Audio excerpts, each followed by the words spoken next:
कर रही हो? बेटा कुछ दिनों बाद न्यू ईयर है, बस उसी की लिस्ट बना रही हूँ। सोच रही हूँ कि इस बार घर में छोटी सी न्यू ईयर पार्टी रख लूँ। अमीर लोग छोटी छोटी चीजों को भी कितने अच्छे से सेलिब्रेट करते हैं। रेशमा वहाँ खड़े खड़े क्या सोच रही हो? कुछ नहीं मालकिन, मैं तो बस यहाँ आपसे ये बोलने आई थी कि मेरा काम हो गया है। इतना बोलकर रेशमा घर चली जाती है और घर जाकर अपने बच्चों के लिए खिचड़ी बनाती है। कुछ देर बाद उसके बच्चे घर आते हैं और घर आते ही रेशमा से कहते हैं, माँ दादी आपको पता है हमारे स्कूल में इस बार भी न्यू ईयर सेलिब्रेट किया जा रहा है और इसीलिए टीचर ने 100 रुपए मांगे हैं। सभी बच्चे न्यू ईयर सेलिब्रेट करने के लिए 100 रुपए जमा कर रहे हैं। हमें भी करना है ताकि हम भी न्यू ईयर सेलिब्रेट कर सकें। अरे बेटा क्या करोगी न्यू ईयर सेलिब्रेट करके? हर बार की तरह छुट्टी कर लेना। इस बार भी पता है ना पैसे की कितनी तंगी है। दादी हम लोग कभी भी न्यू ईयर सेलिब्रेट नहीं करते, पर इस बार हमें अपने स्कूल में न्यू ईयर सेलिब्रेट करना है। हमें नहीं करनी छुट्टी। बेटा दादी से ऐसी बात नहीं करते। अभी मेरे पास पैसे नहीं है, पर मैं कोशिश करूंगी कि इस बार तुम लोगों को न्यू ईयर के लिए पैसे दे सकूं। अपनी माँ की बात सुनकर दोनों बच्चे बहुत खुश होते हैं और रात को जब शिवेंद्र घर आता है तो बच्चे अपने पिता से न्यू ईयर पार्टी की जिद करते हैं। पापा हमारे स्कूल में न्यू ईयर सेलिब्रेट किया जा रहा है। हमें स्कूल में 100 रुपए जमा करने हैं और नए कपड़े भी चाहिए। दिला दो ना, पर दादी मना कर रही हैं। बेटा क्या करोगे स्कूल में न्यू ईयर सेलिब्रेट करके? सही कह रही थी तुम्हारी दादी, तुम्हें वहाँ कुछ नहीं मिलेगा। मैं घर में ही कुछ अच्छा ला दूंगा। आप हर साल ऐसा ही बोलते हो, पर कभी कुछ नहीं दिलाते और ना ही घर में न्यू ईयर सेलिब्रेट करते हो। सही कहती है दादी, न्यू ईयर अमीर और गरीब के लिए एक समान नहीं होते। हम गरीब कभी भी न्यू ईयर सेलिब्रेट नहीं करते। दोनों बच्चे नाराज होकर सो जाते हैं और अपने बच्चों को उदास देखकर रेशमा को बहुत बुरा लगता है और अगले दिन वो सेठानी के घर जाती है, जहाँ वो काम खत्म करके शाम को डरती हुई सेठानी के पास जाती है। मैडम बहुत जल्द न्यू ईयर आ रहा है, अगर आप मुझे कुछ पैसे एडवांस दे देती तो इस साल हम गरीब भी न्यू ईयर सेलिब्रेट कर लेते। क्या एडवांस चाहिए? काम तो सही से करती नहीं हो और सैलरी टाइम टू टाइम चाहिए और इस बार एडवांस भी चाहिए। कुछ एडवांस नहीं मिलेगा। 1 तारीख को तुम्हारी सैलरी आती है, उस दिन आकर अपनी सैलरी पूरी ले जाना। नेहा की बातें सुनकर रेशमा बहुत दुखी होती है और उदास होकर अपने घर जाती है, जहाँ एक बार फिर बच्चे न्यू ईयर के लिए जिद करने लगते हैं। माँ हम कभी कुछ नहीं मांगते, पर घर में न्यू ईयर सेलिब्रेट नहीं करते। हर साल न्यू ईयर वाले दिन हम घर पर रहते हैं, पर इस बार हमारा बहुत मन है। 100 रुपए की ही तो बात है। आप हमें नए कपड़े मत दिलाना, पर 100 रुपए दे दो ताकि हम स्कूल में न्यू ईयर सेलिब्रेट कर सके। बेटा मैं कोशिश कर रही हूँ, पर मुझे एडवांस पैसे नहीं मिले। मालकिन ने मना कर दिया है और तुम तो जानती हो तुम्हारे पापा की सैलरी अभी कुछ दिन पहले ही आई थी, जो कि खत्म हो चुकी है। माँ आप एक बार कल फिर से पैसे मांग कर देखना, क्या पता इस बार मालकिन दे दे। एक बार फिर कबीर और याशिका अपनी माँ को मनाते हैं और अगले दिन रेशमा फिर से एडवांस पैसे मांगने के लिए अपनी मालकिन के पास जाती है, जहाँ वो देखती है कि नेहा एक कॉल पर बात कर रही है। अरे यार तुम तो जानती हो ना मेरे पास पैसों की बिल्कुल भी कमी नहीं है, इसलिए इस बार न्यू ईयर की पार्टी मैंने अपने घर रखी है। तो तुम सबको आना है। 31 तारीख की रात मैंने सारी तैयारी कर ली। बहुत ही शानदार पार्टी होगी इस बार की। मालकिन के पास पैसों की कमी नहीं है, वो आलीशान पार्टी कर रही है, पर फिर भी मुझे एडवांस नहीं दे रही। डर लग रहा है अगर फिर से मांगा तो मालकिन कहीं मुझे नौकरी से ना निकाल दे। रेशमा ये सोचकर कि मालकिन उसे नौकरी से न निकाल दे, वो दोबारा अपनी मालकिन से पैसे की बात नहीं करती और चुपचाप काम खत्म करके घर आती है। अब इसी तरह 2 दिन बीत जाते हैं और संडे वाले दिन यशिका अपनी माँ के साथ सेठानी के घर आती है और घर के कामों में अपनी माँ की मदद करवाती है। माँ देखो आज मालकिन का मूड अच्छा लग रहा है, आप उनसे एडवांस पैसे मांग कर देखो ना, क्या पता वो इस बार आपको पैसे दे दे। क्या बात कर रही हो तुम अपनी माँ से? तुम्हें भी न्यू ईयर सेलिब्रेट करना है? ये न्यू ईयर पार्टी गरीबों के लिए नहीं अमीरों के लिए होती है, जिसे तुम कभी सेलिब्रेट नहीं कर पाओगे। देखना इस न्यू ईयर पर हम कैसे पार्टी सेलिब्रेट करते हैं। और खबरदार मेरी माँ से एडवांस पैसे मांगने की बात की। अगर तुमने मेरी माँ से एडवांस पैसे मांगे तो मैं माँ से कह दूंगा कि वो तुम्हारी माँ को नौकरी से निकाल दें। इतना बोलकर अर्पित वहां से चला जाता है। अर्पित की ये बात सुनकर अब यशिका भी डर जाती है और न्यू ईयर पार्टी की जिद करनी छोड़ देती है और समय यूं ही गुजरता है। देखते ही देखते 30 तारीख आ जाती है, पर स्कूल में न्यू ईयर पार्टी के लिए पैसे जमा न करने की वजह से यशिका और कबीर स्कूल नहीं जाते। अरे बच्चों आज तुम दोनों स्कूल क्यों नहीं गए? हमें नहीं जाना स्कूल। हमने स्कूल में न्यू ईयर के लिए पैसे जमा नहीं करवाए और कल स्कूल में न्यू ईयर सेलिब्रेट किया जाएगा, इसलिए हमें नहीं जाना। 2 दिन स्कूल। माँ मैं तुम्हारे साथ चलूंगी।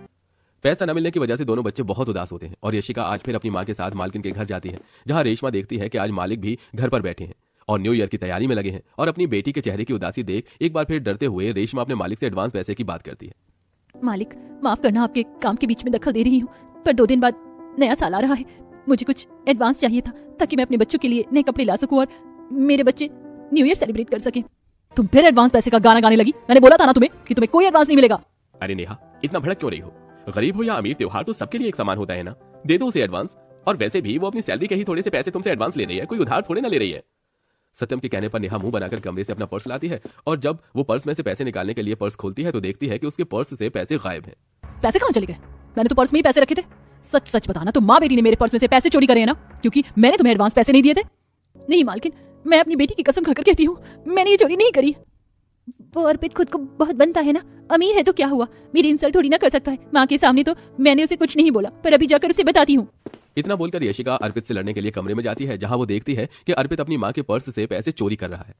इतने पैसे काफी रहेंगे मेरे महंगे खिलौनों के लिए। माँ तो कभी भी महंगे खिलौने नहीं दिलाती और माँ की वजह से सभी दोस्त मेरा मजाक बनाते हैं, पर इन पैसों से मैं अपनी पसंद का खिलौना ले लूंगा। नहीं आंटी, मेरी माँ ने कोई पैसे चोरी नहीं करे, ये सब कुछ आपके बेटे ने किया है। अगर आपको यकीन नहीं है तो जब वो घर आए तो आप उसका बैग चेक कर लेना। अगर तुम सच कह रही हो तो आज अर्पित की खैर नहीं, और ये सब कुछ तुम्हारी वजह से हो रहा है नेहा। आने दो उस नालायक को घर। सारा सच बताकर यशिका अपनी माँ के साथ घर चली जाती है। अब जैसे ही अर्पित घर आता है, सत्यम उसका बैग चेक करता है और उसके बैग से कुछ पैसे और खिलौने निकलते हैं, जिसे देख सत्यम उसे एक थप्पड़ लगाता है। कहां से आए तुम्हारे पास ये पैसे और खिलौने? अब तुम चोरी करना सीख गई हो नेहा, तुमने उस गरीब परिवार के साथ बिल्कुल सही नहीं किया। अब हमें अपनी गलती सुधारनी होगी। हम आज ही कुछ उपहार और कपड़े लेकर उनके घर जाएंगे और उन्हें न्यू ईयर के लिए इनवाइट करेंगे।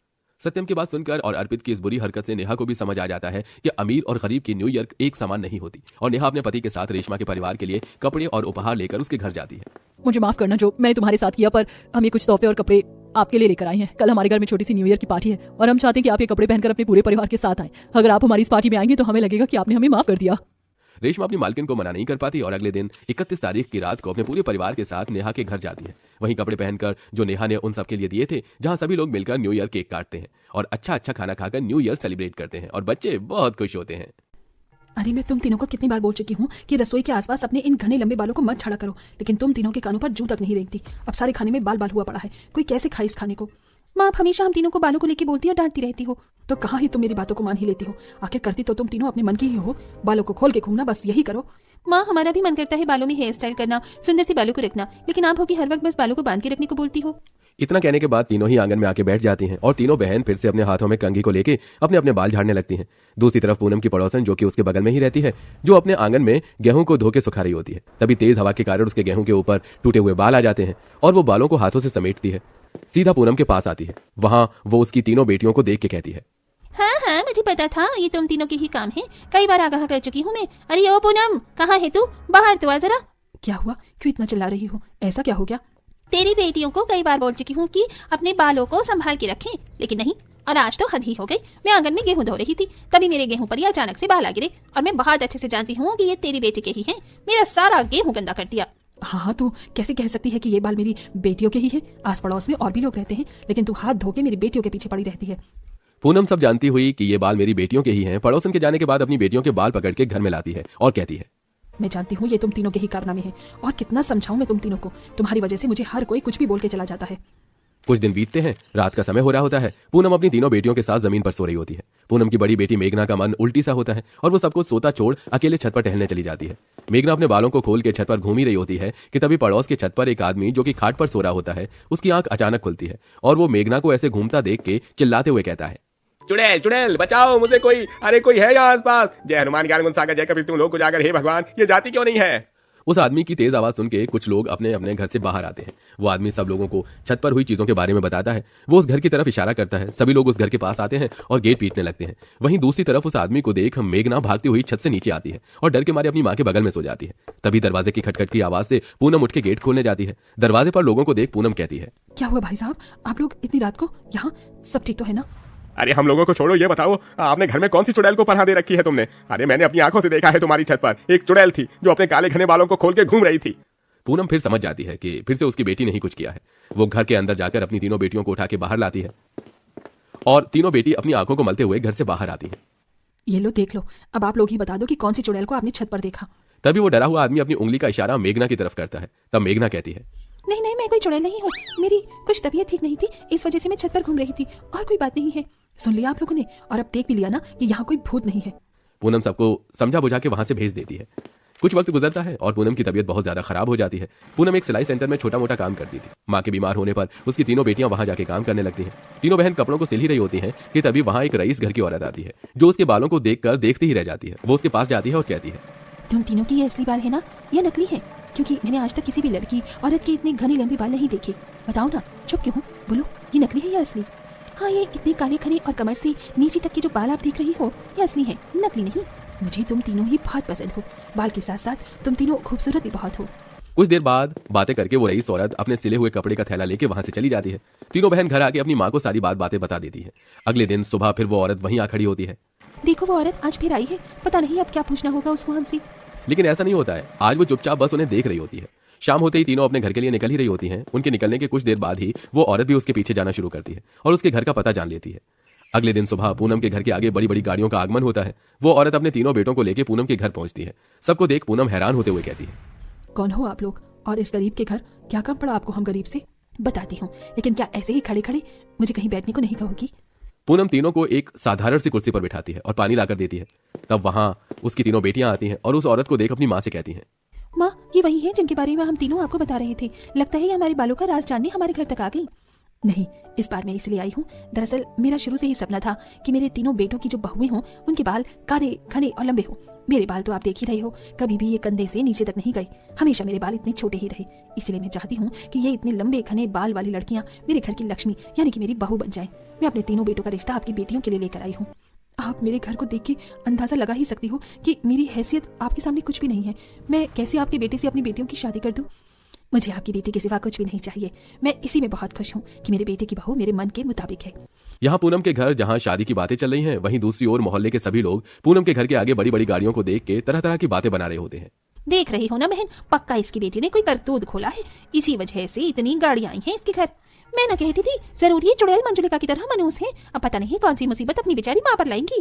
खैर हमें क्या, जाने दो। यहाँ वो लोग पूनम की बेटियों की शादी की बात करके चले जाते हैं। दिन गुजरता है। पूनम बहुत खुशी खुशी अपनी तीनों बेटी की शादी एक अमीर घराने में करा देती है। तीनों बेटियों का गृह प्रवेश होता है। अगले दिन सुबह तीनों ही लाल सुंदर सी साड़ी और गहनों को पहन के बालकनी में बाल झाड़ रही होती हैं। तभी उसकी सास वहां लोबान और कपूर का धुआं लेके आती है और उसके बालों में दिखाने लगती है, जिसे देख तीनों बोलती हैं, माँ जी ये क्या कर रही हो?